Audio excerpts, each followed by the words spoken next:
440 juta cash tunai. Nah, uangnya saya beliin mobil Isuzu Elf long warna putih, dapat 4 unit. Satu unitnya seharga 410 juta. Dia utangnya 200 miliar lunas, tanpa jual aset, tanpa nyicil, tanpa bayar. Nah, saya tanya, kenapa bisa utangnya lunas 200 miliar? Nggak tahunya dia tidak melakukan apa-apa, dia hanya melakukan setiap hari dia baca Quran sehari 10 juz. Sehari 10 juz. Jadi dia tidak syariat, tidak ikhtiar. Istilahnya dia tidak berusaha mencari top up pinjaman, tidak mencari untuk take over. Jadi utangnya nggak di take over, ya udah situ aja utangnya. Nah, saya baru ingat dulu saya meraktekin juga ilmu itu, tapi nggak 10 juz. Ke Bu Ai kan utangnya 2,5 miliar. Kalau Bambang Anco kan 2,8 miliar. Nah, dulu saya paksain Bu Ai, saya suruh baca apa? Kamu keterangin. Yasin 41 kali sehari, Ar-Rahman 41 kali sehari. Utang 2,5 miliar tanpa bayar, tanpa nyicil, tanpa jual aset. Nah, saya ingat, oh iya. Terus saya baca-baca, kenapa gue dulu ngajarin dulu ya? Dulu Pak Haji maksain saya suruh baca 10 juz, paksain itu. Saya cari dong ayatnya apa ya, dulu saya ngajarin, kan saya nggak ada kiainya Bu, nggak ada gurunya. Jadi gurunya ya pasien saya. Jadi kalau bapak dan ibu hajatnya terkabul, itu kiai saya, guru saya. Apa yang dulu gue ngomong ya? Saya baca nih tadi nih. Oh ini ada ayatnya. Nah, bapak dan ibu dengerin ya. Ini ayatnya nih. Ini bukan saya ngomong, bukan. Pak Gandhi kan juga 10 juz. Oh iya, 10 juz ya. Ini ya, dengerin. Ada seorang ulama berguru kepada seorang ulama. Selang beberapa saat, dia ingin melanjutkan belajar ke guru lain, dan sang gurunya berpesan, jangan tinggalkan membaca Al-Quran. Semakin banyak baca Al-Quran, urusanmu semakin mudah. Dan muridnya pun melakukan. Dia membaca Al-Quran 3 juz per hari. Sampai dengan 10 juz per hari. Dan urusannya pun semakin mudah. Allah yang mengurus semua urusannya. Waktu pun semakin berkah. Kemudian, apa yang dimaksud dengan berkahnya waktu? Bisa melakukan banyak hal dalam waktu sedikit, itulah berkah Al-Quran. Al-Quran membuat kita mudah mengefektifkan manajemen waktu. Bukan waktu yang mengatur kita, akan tetapi kita yang mengatur waktu.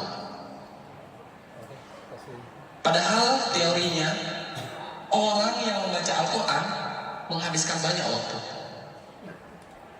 mengurangi jatah kegiatan lain.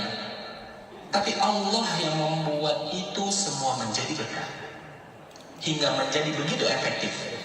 Hidup pun efektif.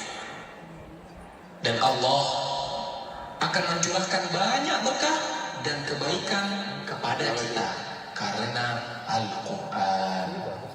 Dan Allah akan mencurahkan banyak keberkahan dan kebaikan kepada kita karena Al-Quran. Salah satu berkahnya adalah membuka pintu kebaikan dan membuka kesempatan untuk amal soleh yang berikutnya. Dan salah satu balasan bagi amal soleh yang kita lakukan adalah kesempatan untuk amal baik berikutnya. Jagalah Allah, maka Allah akan menjagamu. Dan sebaliknya, waktu yang selalu sibuk sehingga hanya habis untuk urusan dunia yang terserah, bisa jadi itu adalah tandanya ada yang salah di dalam hidup kita. Barang siapa yang bangun di pagi hari Nih Bu dengerin Bu. Ia yang dipikirkannya, sehingga seolah-olah ia tidak melihat hak Allah dalam dirinya, maka Allah akan menanamkan 4 macam penyakit padanya. Nih, Yang penyakit nih kita penyakit kita. putus-putusnya. Yang kedua, kesibukan yang tidak pernah jelas akhirnya. Dan yang ketiga, kebutuhan yang tidak pernah merasa terpenuhi. Dan yang terakhir, khayalan yang tidak berujung wujudnya. Saya ulangin ya. Jadi penyakit yang kita punya sekarang ini penyakit yang istilahnya semua punya nih, pasti punya nih penyakitnya. Kenapa? Yaitu tadi karena kita baca Qur'annya nggak genap. Nih dengerin. Dipikirkannya, sehingga seolah-olah ia tidak melihat hak Allah dalam dirinya, maka Allah akan menanamkan 4 macam penyakit padanya. Yang pertama, kebingungan yang tiada putus-putusnya. Yang kedua, kesibukan yang tidak pernah jelas akhirnya. Dan yang ketiga, kebutuhan yang tidak pernah merasa terpenuhi. Dan yang terakhir, khayalan yang tidak berujung wujudnya. Keberkahan waktu yaitu bisa melakukan banyak amal kebaikan di dalam waktu yang sangat sempit dan sangat sedikit. Selamat membaca Al-Quran dan beraktivitas dengan berkah Al-Quran.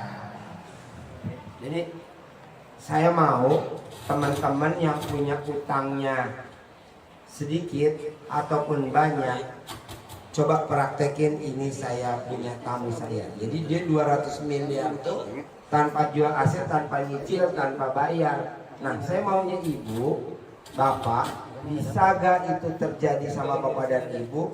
Praktekin baca Quran sehari 10 juz.